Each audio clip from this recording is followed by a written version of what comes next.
Hello, this is Larston. The topic of my human impact report is individuals' ability to reduce intensive farming.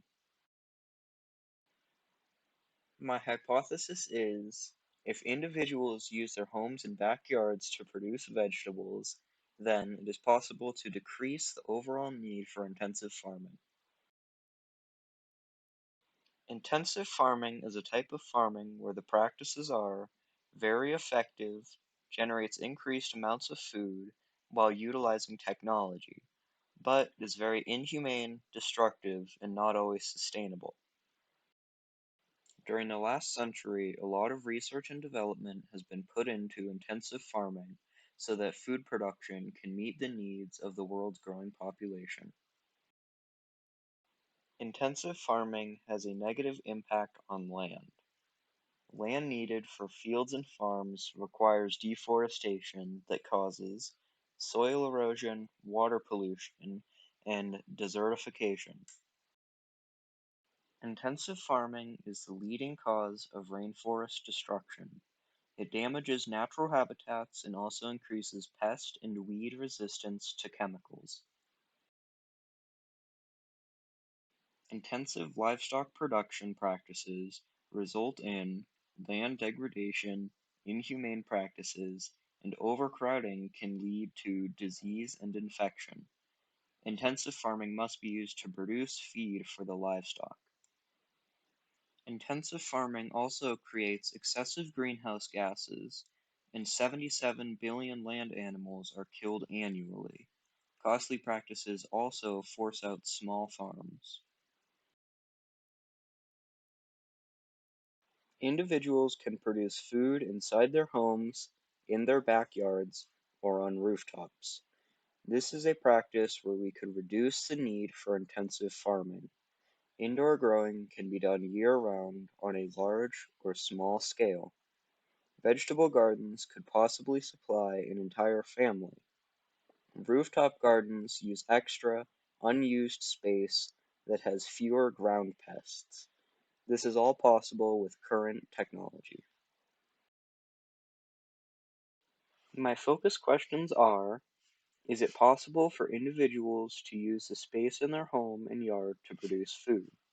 Can edible food be grown indoors during cold seasons in places like Colorado?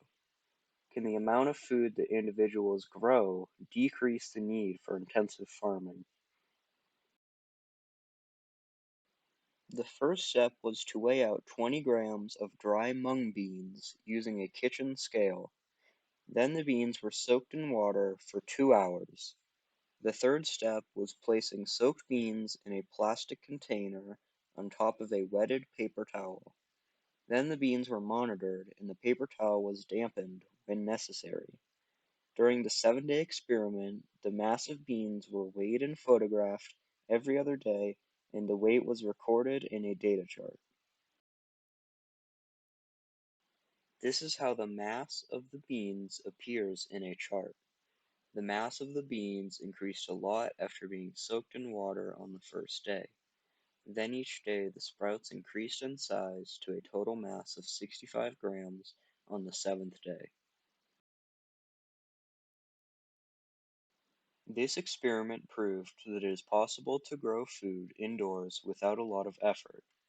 It was even possible during Colorado's cold season. The experiment produced 65 grams of sprouted beans in 7 days. 3 times as many grams of food were yielded than the original amount of dry beans that were used in the beginning. The hypothesis is proven true that individuals can grow food in their home, which could directly reduce the amount of food needed to be produced by intensive farming practices. By using the data from this small-scale mung bean experiment, we can estimate that if every household in the US made this exact 7-day effort, a very large amount of food could be produced that would reduce the need for intensive farming. There are about 122 million households in the US. Multiplying that by 65 grams gives us almost 8 million kilograms or 17.5 million pounds of food. Now just imagine how much food could be grown if everyone had gardens like these. Thank you for listening.